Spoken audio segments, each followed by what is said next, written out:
Sudah berhari-hari berlalu sejak kejadian itu. Pernahkah kakak melihat Gilang sekalipun? Tanya Alexa. Hari ketika aku membawa pulang kakek, Gilang menunggu di luar rumahku. Dia hanya ingin melihat apakah kita selamat. Tapi, kakek percaya pada kata-kata Zalina Mira dan si brengsek itu.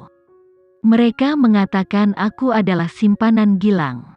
Sekarang kakekku menolak untuk meninggalkan Indonesia, dan bersikeras menjagaku di bawah pengawasannya. Kakak, satu-satunya alasan kami membuat Gilang mengumumkan bahwa dia adalah tunanganmu, bukan hanya untuk melindungi Kenzi dan aku, tetapi juga untuk melindungimu. Jika kau merasa terganggu dengan itu, tidak, aku tidak terganggu sama sekali. Bahkan, aku merasa seperti Gilang telah menderita kerugian dari seluruh situasi ini. Natalie melambaikan tangannya dengan cepat. Lalu, bagaimana jika kita berpura-pura bahwa kalian berdua hidup bersama? Itu hanya pura-pura. Pada kenyataannya, Alexa sudah merasakan bahwa Natalie memiliki firasat kecil terhadap Gilang. Jadi, dia ingin mengambil keuntungan dari situasi ini untuk menciptakan kesempatan bagi mereka. Aku khawatir ini bukan ide yang bagus. Pipi Natalie memerah. Kau adalah pasangan yang bertunangan. Sudah resmi. Setelah mendengar ini, Natalie tertegun saat dia melambaikan tangannya dengan penuh semangat. Alexa, jangan lakukan ini. Kalau tidak, hal-hal akan menjadi lebih canggung antara Gilang dan aku. Aku benar-benar memikirkan Gilang sebagai teman. Jika kau ingin aku bermain dengan aktingmu, aku senang berkoordinasi. Tapi, jika kau ingin aku berpura-pura hidup bersama dengan Gilang, itu sedikit berlebihan. Alexa sedang packing barang bawaannya. Setelah mendengar penjelasan Natalie, dia mengangguk. Jangan salahkan aku karena tidak memberimu kesempatan. Apa yang kau bicarakan? Gilang lebih muda dariku. Natalie bertindak seolah dia mendengar sesuatu yang konyol. Tetapi dalam kenyataannya, semakin bingung dia, semakin jelas dia memiliki harapan sekecil apapun itu. Hanya saja dia merasa dia tidak bisa dibandingkan dengannya. Jadi dia merasa sedikit lebih rendah. Ketika aku kembali, aku akan bertanya pada Gilang tipe gadis apa yang dia minati. Bukankah Big Boss menemanimu untuk membuat hal-hal menjadi kurang canggung? Natalie dengan cepat mengubah topik pembicaraan. Alexa memikirkan semua undangan dan janji temu yang duduk di meja Kenzi, dan menggelengkan kepalanya. Ini hampir akhir tahun dan berbagai peristiwa bermunculan dengan cepat. Aku tidak ingin dia lelah. Ditambah lagi, untuk mencegahnya agar tidak mengikutiku, aku sudah mengubah jadwal penerbanganku sedikit lebih cepat. Jangan lupa, jangan khawatir, aku sudah mengemas semuanya. Natalie merasa dia akhirnya bisa santai sekarang, karena Alexa tidak lagi tinggal di sekitar topik dirinya dan Gilang. Bukan hanya dia hampir berusia 30 tahun, tidak berpendidikan tinggi dan tanpa prestasi. Yang paling penting, dia menikmati makanan yang banyak. Dia merasa mustahil bagi orang Mandala Entertainment, seperti Gilang untuk tertarik padanya. Terkadang, dia merasakan dorongan untuk mengejar sesuatu yang menakjubkan. Tapi, dia merasa dia sudah melewati usia di mana dia akan melemparkan dirinya ke dalam situasi meskipun dia tahu dia tidak punya peluang.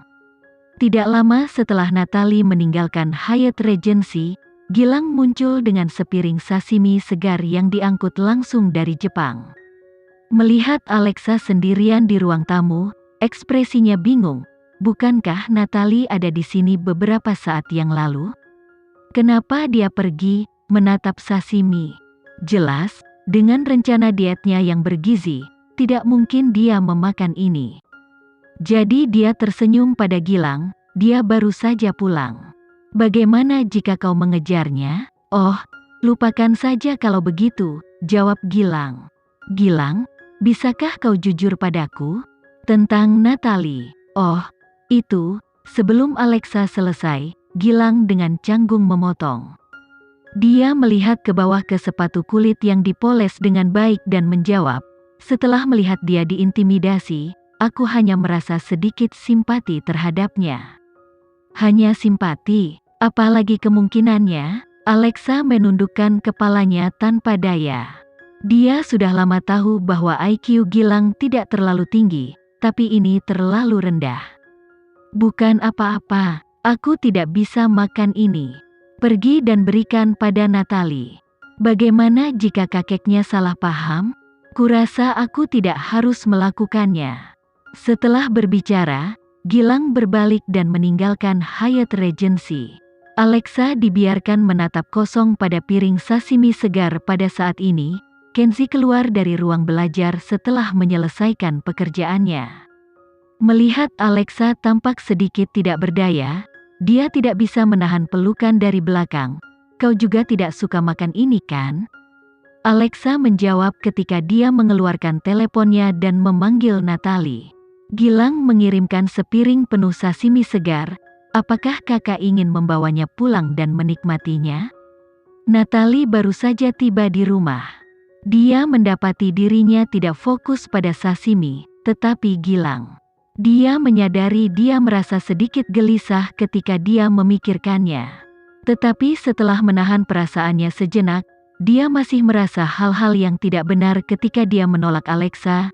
"Aku pasti melewatkannya, aku sudah di rumah. Aku tidak bisa memakannya dan Kenzie tidak menyukainya. Jika kau tidak mengambilnya, aku harus membuangnya." "Jangan dibuang. Aku akan segera datang." Natalie cepat-cepat mengganti pakaiannya dan kembali ke Hyatt Regency. Natalie dengan cepat mengemas semua sashimi dari Gilang dan membawanya pulang. Tapi, dia tidak memakannya. Sebagai gantinya, dia dengan senang hati menempatkan sashimi ke dalam freezer. Ketika seseorang memiliki perasaan terhadap orang lain, bahkan jika mereka memberi mereka sesuatu yang sederhana, seperti tisu untuk menyeka keringat mereka akan menghargai dan menahannya. Mereka akan membiarkannya mengering dan menyimpannya sebagai kenangan, bukan? Setelah mandi sendiri, Alexa berbaring di tempat tidur dan memikirkan situasi antara Natalie dan Gilang. Tiba-tiba, dia merasakan hawa dingin melewati dadanya. Ternyata, Kenzie telah melepas jubahnya tanpa dia sadari. Tangannya yang hangat membasahi tubuhnya sebelum menariknya ke pelukannya. Alexa memandang Kenzie. Matanya tampak sedikit kabur dan gelisah. Tentu saja, itu juga berisi jejak antisipasi. "Karena kau harus pergi begitu lama, bukankah kau harus menebusnya terlebih dahulu?" Pada kenyataannya, Kenzie tidak perlu bertanya padanya, keinginan Alexa untuknya juga sama kuatnya. Ketika dua orang benar-benar saling mencintai, bahkan pandangan sekilas saja sudah cukup untuk membangkitkan gelombang emosi. Dalam sekejap, dua jubah berserakan di tempat tidur putih bersih. Di antara kegelapan, tubuh yang tertekan dengan kuat, keringat yang bercampur dan jari-jari yang saling terkait, membuat pertukaran cinta ini tampak sangat intens dan penuh gairah, membuat wajah seseorang memerah dan berdebar kencang. Pasangan itu tidak suka berbicara, jadi Kenzie lebih terbiasa dengan erangan lembut Alexa, terutama ketika Alexa mencapai klimaksnya. Dia akan menggigit pundaknya secara tak terkendali, membuat Kenzie mencintainya dari kepala hingga kaki lagi. Dia ingin seperti ini bersamanya sampai akhir waktu. Adapun Alexa, hal yang paling menggerakkan dia adalah bahwa tidak peduli apa yang diinginkan Kenzie. Setelah turun dari klimaks mereka, tidak peduli seberapa lelah mereka berdua, dia masih akan menarik tubuh berkeringat itu ke pelukannya. Dia memeluknya erat-erat. Dia tidak perlu mengungkapkan apapun, juga tidak perlu memberikan kata-kata yang menghibur. Dia hanya pelukan erat yang sederhana lebih baik daripada kata-kata yang bisa diucapkannya. Sesaat kemudian, dengan Alexa masih dalam pelukannya, dia tiba-tiba duduk. Saat dia hendak turun dari tempat tidur, dia merasa Alexa menariknya kembali. Kenzie memandangnya dengan rasa ingin tahu.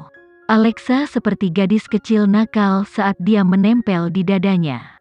Kenzi menyalakan lampu di samping tempat tidur dan dengan lembut membelai punggungnya. Ujung-ujung bibirnya tersenyum tipis. Apakah kau tidak akan mandi? Aku hanya ingin kau memelukku seperti ini. Alexa membenamkan kepalanya ke dada Kenzi dengan ekspresi imut. Aku tidak ingin berpisah darimu. Tidakkah kau mengatakan padaku untuk tidak pergi ke Jepang bersamamu? Aku hanya tidak ingin kau terlalu lelah.